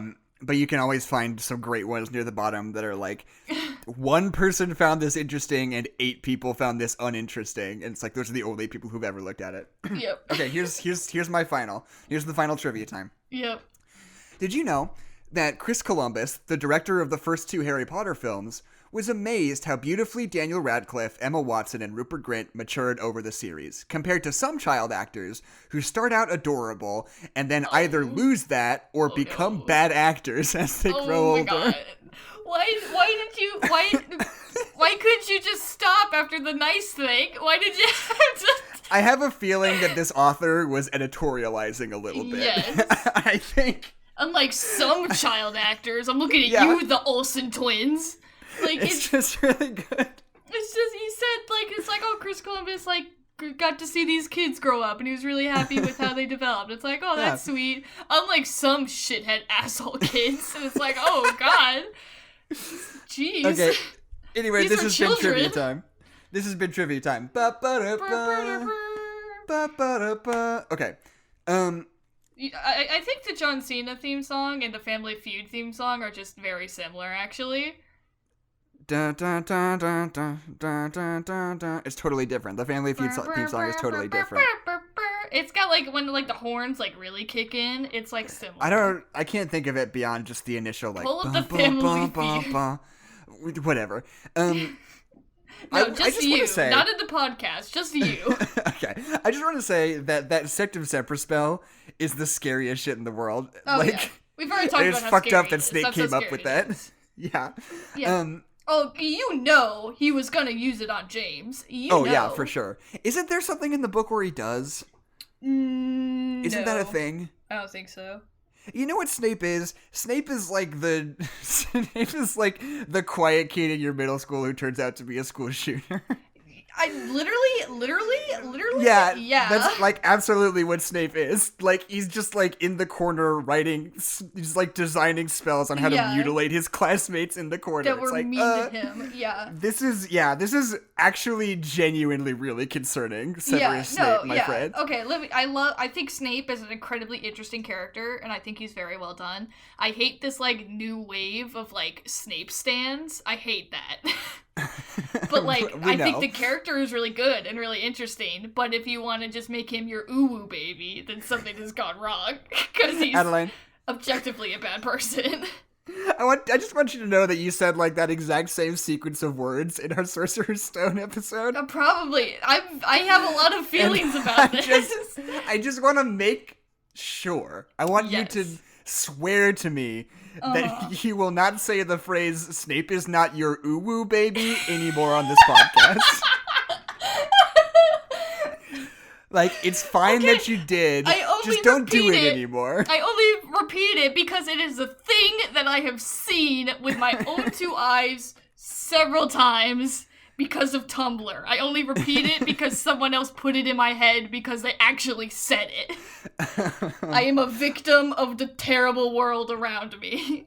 I love when Harry and Ginny go into the room of requirement and Ginny's just like, close your eyes. Give me the book that's right next to your crotch. It's just like, ugh.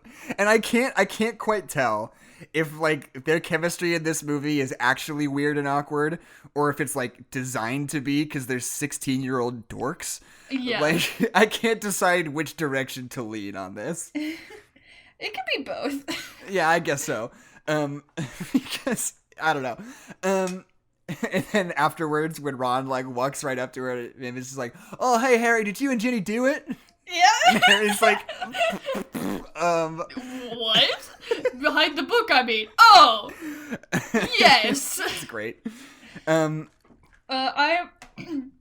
love the scene where Harry Malfoy get in that fight, because like when you see, like, you can just like see how much stress Malfoy is under, and I love that shot where Harry's like following Malfoy through the hallways, and you see that shot of like the bird cages that before have been full of birds, and now there are no birds, showing that Malfoy has killed them all trying to make the thing work. Like, that's so good.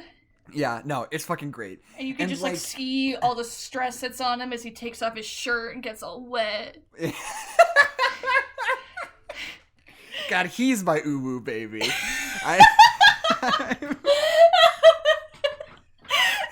I'm just gonna come out and say it. Malfoy's my uwu baby. You can get it in this movie.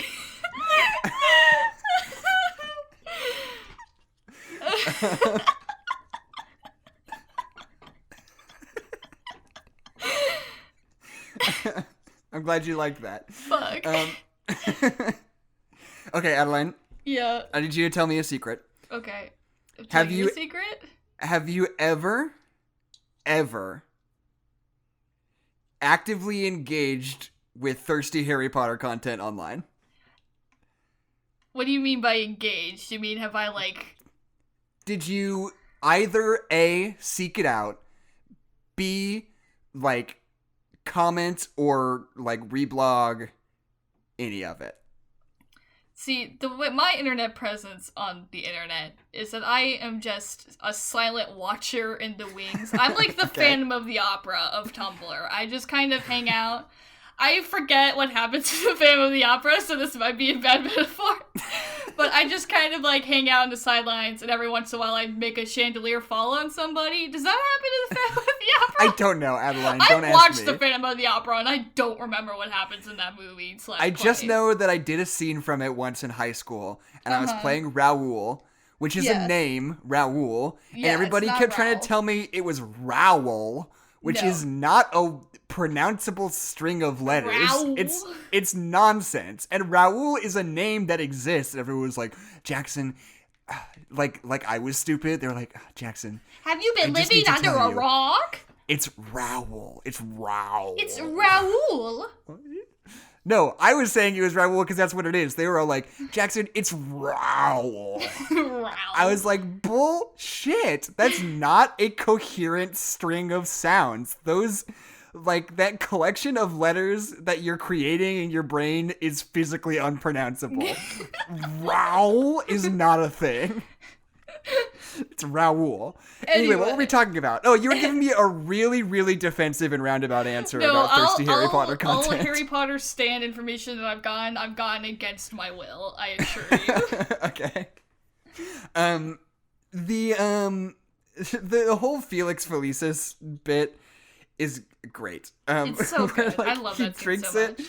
And he's like suddenly all like peppy and upbeat. He's just I'm gonna go. And he like walks out the door and like passes somebody. He's just like, hi. I know. I love that funny. so much. It's so funny.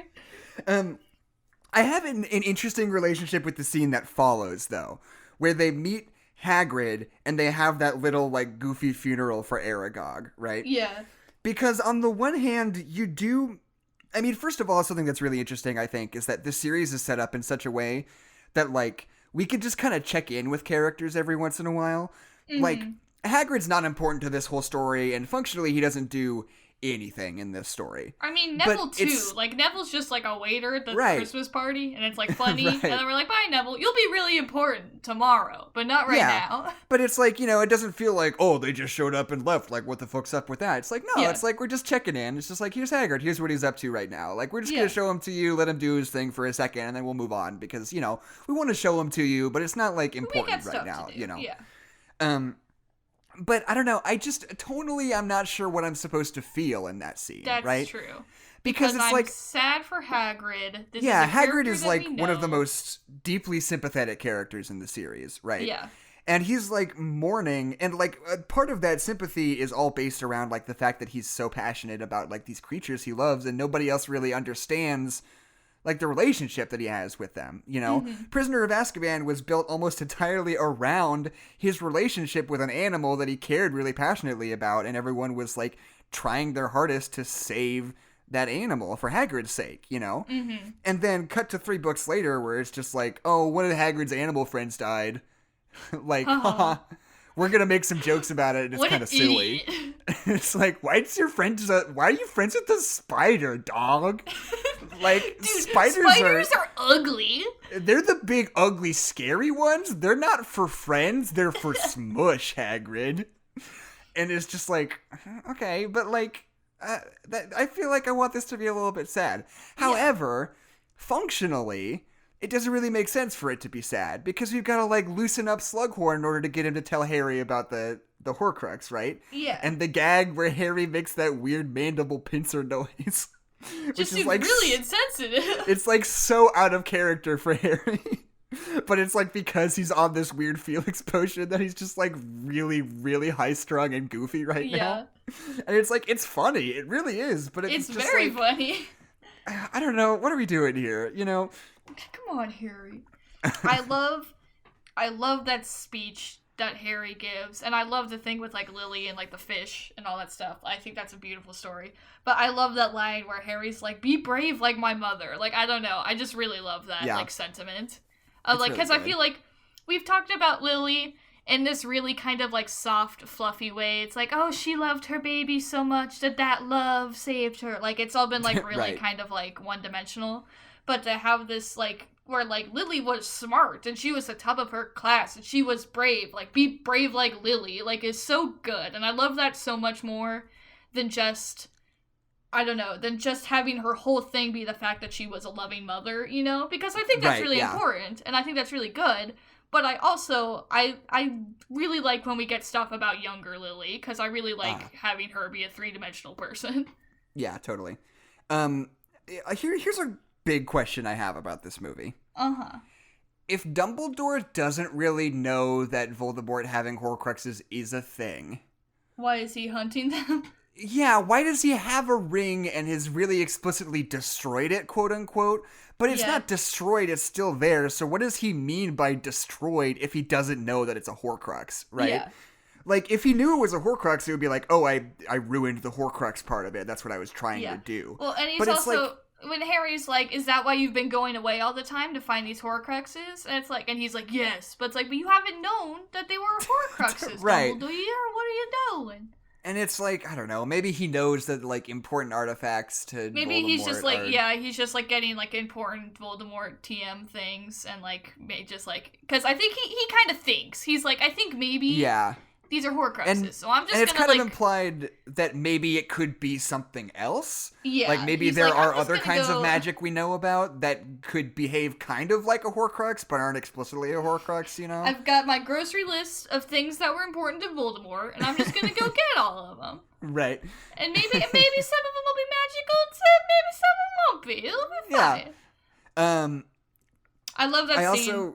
I don't love it. I think it's funny. When Harry comes up to Dumbledore and they're gonna go to the Cave of Wonders, and Severus is there, and Severus is like, Jude, have you ever thought about my feelings about the situation? And we know, because we've read all the books, that they're talking about Severus killing Dumbledore. Right. And he's like, and Dumbledore's like, well, you already said you were gonna do it, so bye. So like, fuck off, yeah. It's like, just be a bro and murder me, Severus, God. Don't be a pussy about it, Severus. Don't be a pussy about it, Severus. God. You said you would do it. You're gonna back out on me now, man? God. We played What Are the Odds, and we both said 4. You have to do it. Fuck up. You already used your pass. You can't back out on this one. You owe me a solid. I threw out that thing for you that you wanted me to throw away when you broke your leg, so now you gotta do this for me. Come on. This has been my impression of Dumbledore. Thank you. Good night. It's a good one. I just want to say that, like, the sequence where they go in and Dumbledore has to start drinking the potion is like, it's really upsetting. Oh, it's extremely upsetting. It's maybe the scariest Horcrux. Like, none of the other Horcruxes are really that scary, except for when Harry and Hermione make out, am I right? But, like, none of them are as, like, scary and disturbing as, like, when, like, Dumbledore is like, hey, Harry, please kill me so that I do not have to keep drinking this potion. Like, it's deeply uncomfortable. Yeah, and I almost wish it went on for a little bit longer, you know? I feel Yeah. like... And I feel like that might have been a restriction of, like, the rating system, you know? Probably, Like, yeah. they have this, like, really intense and really, like, deeply upsetting sequence. And they were like, you can do it, but, like, just, you know, get it over with, you know? I feel like if I wanted it to have its full effect, I would have, like... Not in real time, but, like, let it play out. Like, I want to, like, be able to see, like, his, like, escalation between drinks of potion, you know? And like, I mean, at that what whole point... scene, the cutting is, like, really quick. Like, they're jumping from shot to shot to shot. The whole thing is in black and white. Like, it's just, like, they're doing everything they can do to make you uncomfortable. And it's just, it's a really effective scene. And then this is the point where I wrote down... Or go ahead. And then Dumbledore, like, does that coolest magic thing we've seen in the whole series, where he gets that huge, like, tornado of fire and parts the lake like he's freaking Moses, and it's awesome. Yeah. And we don't talk about it? This was the part where I wrote down in my notes, the color grading in this movie is fucking out of control. Yeah, they do some things. They need to rein it back a little bit, I think. Well, because the whole scene is black and white, and then there's, like, the red fire, and the red fire is red, and everything else is, like, still black and white. Like, it's they make some choices. Yeah, but, like, and the Inferi in the lake... I think scary. I only read it because I always thought in my head Inferi, but I guess it should be because the singular is Inferius, and more than one Inferius is Inferi. Right. So I don't think Inferi would make sense in any linguistic sense, but whatever. The Inferi are also really upsetting, and like they really and truly in this, I think PG-13 rated movie. If not PG, I can't remember. Like truly look like nude, bloated, misshapen corpses. Yeah, there's a shot where you can see like the genital hair on one of them. Gross. It's like, what the fuck? Like this is way too real. Like what's going on here? Like they like really and truly look like drowned bodies. It's whack. Yeah. And no other Horcrux is this scary. This is so fucking scary. Right. And I love, because, you know, like, Dumbledore has had, like, what is most likely the most intense and most harrowing experience of his whole life in these last few moments, besides maybe having to fight his beloved Grindelwald. Yeah. But then, like, they come back to the tower, and he's, like, kind of out of breath still, and then Malfoy shows up, and Dumbledore just starts talking to Malfoy like he talks to any other character the entire rest of the series. It's so good. And it's just like, it suddenly paints like every other interaction that Harry has had with Dumbledore in a completely different light, right? Mm-hmm. He's like completely inscrutable. You're like, what could, like, I have no idea what Dumbledore could have been going through all these other times. Yeah. We think he's like pretty regular and okay the whole time because he acts that way, but I just saw him get like broken into a million pieces in front of me. Yeah. And like a second later, he's talking to somebody else exactly the same way that I've always seen him talk to me. And it's like, what else was he like emotionally like hiding from me all these other times that we interacted, you know? Mm-hmm. Like, has this ever happened before where Dumbledore's come from like something really hardcore and immediately had a conversation with me about fucking jelly beans or whatever? Yeah, you know? and then just dropped so much exposition on me that I can't even. Right. I don't know, I think it's so powerful. And it's so crazy that like, and you get a revelation like that, like moments before Dumbledore just dies, you know? Mm-hmm. And you're never really going to get an answer to it. Mm-hmm. The one thing that I think kind of fell flat in this movie, that I don't remember if it did or didn't in the books, where that reveal that Severus is the Half-Blood Prince didn't... Yeah, that kind of sucks in this movie. It didn't feel like it mattered at all. It's like, I was the Half-Blood Prince. It's like, right. Fucking whatever, dude. You just killed Dumbledore. Like, nobody gives a shit. Yeah.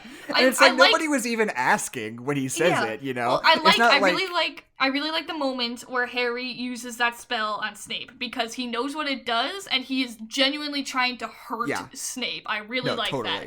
And I also like the moment where Snape kind of turns around and he's like, how dare you use my own spell against me? I really like that. But then he immediately ruins it by going, I am the Half-Blood Prince. I know. I hate it. I wish it was like an extended, like, not extended, but like more of a conversation from there. And, like, if I were writing it, I would have him say, like, how fucking dare you? And, like, Harry and the audience understand, like, oh, he wrote that down in that book, and he's the guy. Like, we get it from him saying that, And then I would have Harry, like, just fucking explode at him, you know? Yeah. And be like, fuck you, dude. Like, just like that. That is an inflection from a Drew Gooden video. Okay. Where somebody, I don't know, he's reacting to something and he just goes, fuck you, dude. And that is just in my brain forever. Anyway. Okay. But, like, I don't know. I want Harry to just, like, explode on Snape. I want them to, like, get in a big, real-ass fight, you know? Yeah. And then it's kind just, of like that scene where, like, if from, the fourth one. Goblet of Fire. Where Voldemort and Harry are fighting, but they're having this weird kind of, like, circling conversation, like, as they fight, because, like, Voldemort is so powerful that he basically doesn't even have to try to fight Harry, while Harry is, like, using all of himself to, like, stay afoot, and Voldemort's just, like, talking. Like, I want that, but with Snape and Harry, because, like, we've established Snape as, like, a scary dude, but I want to establish Snape as, like, a powerful scary dude, you know? Yeah. Like, I want that same scene where they're just, like, kind of, like, where Harry is, like, screaming at him, but he's taking up so much effort to scream at him that he's not able to fight as well, while Snape is, like, 100% on his game and able to fight Harry. Like, I just want the drama, please. Yeah. I want somebody to yell at my ooh baby. Fuck! I hate you. But yeah, no, I mean, I would argue that, this is like, I think, the complete emotional bottoming out of Harry in this whole series, right? When Dumbledore dies. You could make an argument maybe that when Dumbledore comes back might be worse for him. But regardless, I think that Dumbledore dying and Snape having been the person who did it at a time when Harry is finally starting to trust Snape, it should be, like, absolute just... I want Harry to fucking explode in that moment. Yeah, exactly. And I just don't buy that Harry is necessarily... I mean, I get that he's sad and he's very upset, but it's like, I don't quite grasp the magnitude of what just happened the way that this movie particularly plays it, you know? I just want that drama, you know? I want the drama. So what do you think? Do you like this or Order of the Phoenix better? I think I like the Order of the Phoenix a little bit better. I think Order I of the do Phoenix too. has always been my favorite book, and I feel like we get a lot of the same things in both the movies. We get a lot of more just, like, teen hangout and, like, school stuff, and I think that's really good, but we also get a lot more plot stuff, which is really good. And, I mean, Order of the Phoenix is also just so much shorter than this movie. Like, this is a long movie. Yeah, it's real long. And it doesn't feel like it, but just the fact that they can accomplish basically the same amount of stuff in a shorter amount of time, I think maybe makes it a little bit better in my eyes. Yeah. And, like, yeah, I don't know. And I also really like that we get more of, like, the whole, like, gang of, like, Neville and Luna in Order of the Phoenix. Yeah. And we get more of, like, the whole community of Hogwarts, which is going to be important in the 6th and 7th. And then in this one, we kind of just focus on the main three, which is fine because we do a lot of character development. But, like, I don't know. I feel like we lose a little bit of the big picture to focus on the little picture, you know? Yeah. And, yeah, it's interesting because, like, I think this movie and Order of the Phoenix are sort of, like, antitheses of each other, right? Like, Order of the Phoenix is, like, a really tight screenplay. It's like everything that's happening is, like, either to set up or to pay off something that you will see or have already seen, right? And it's like, it's very much based in this, like, traditional screenplay format where it's like, everything's important and we're only showing you the things that we need to show you, and it's like everything's just gonna click together really nicely at the end in a really satisfying way. And it's very much based in, like, moving everything forward. It's like grand scale plot motivation, you know? Voldemort and Dumbledore get in a big fight. It's like the whole, like, world of everything we're seeing is, like, engaged in this, you know? But this is, like, the opposite, right? It's, like, not a particularly tight screenplay. It's really fucking loose, actually. It's like just this weird hangout movie where, like, there's not necessarily a lot of, like, momentum and drive to a lot of the things that we're doing, but it's still really engaging because you're already really invested in these characters, and every little piece of the world and every little piece of history that you're given, you're really interested in. And really interested in. Yeah. And I was really into that thing I was saying, and I'm mad at myself, but I just stumbled over my words, but it's fine. And like and it's all like smaller scale, like on a grand scheme, and like the story of Harry Potter, quote unquote, besides Dumbledore dying at the end, there's not really anything to note, It's like, they hang out and they date for a while, and Dumbledore tells Harry a bunch of stuff about Voldemort when he was a kid, I guess. And like on paper it's just like, this is fucking stupid. Like, what are we doing? There's a new potions teacher that Harry has to figure out something from, and just like, what is this? Why? Who cares? Yeah. But like, we spend the whole movie getting the important piece of information, and then we do the thing, and then Dumbledore dies. Like that's exactly. That's what it is. But it's great. Like, it's really effective. Yeah, it's very fun. Yeah. And so I don't know. It's. I mean, I don't know. Like I said before, it's the cilantro. That I scrummy down on every time I go to a fancy restaurant. Hey Adeline, do you want to hear a 1-star review of Harry Potter and the Half-Blood Prince? I sure would like to. You're gonna be really proud of me. I have it prepared this time. Wow. This review comes from Benjamin123 on Letterboxd.com. It's a little bit of a longer someone one. thought outside the box with that username. He says, "Wow, how can a movie get this bad? I felt bad for the actors involved in this piece of shit. This is such a bad movie that lacks any originality, and I bet the cast and crew were probably all high or drunk during this production. None of the acting seems believable, and when a sad scene does occur, instead of moving me with tears because of sadness, I was in tears because of how damn funny it was. How honestly, everyone should just burn their copies of this, quote, film, unquote, and be fucking proud of it." You don't. Okay, the film, quote unquote, it is a film. It's not. Martin Scorsese, is that you? Just because you don't like a movie doesn't mean that it is no longer a movie. So this is my name's Jackson McMurray. And my name is Adeline McMurray. And this is No Nerds Allowed. There are no nerds allowed. I love the phrase. Were they doing marijuana? Were they doing the ouchie hole? I love the scene.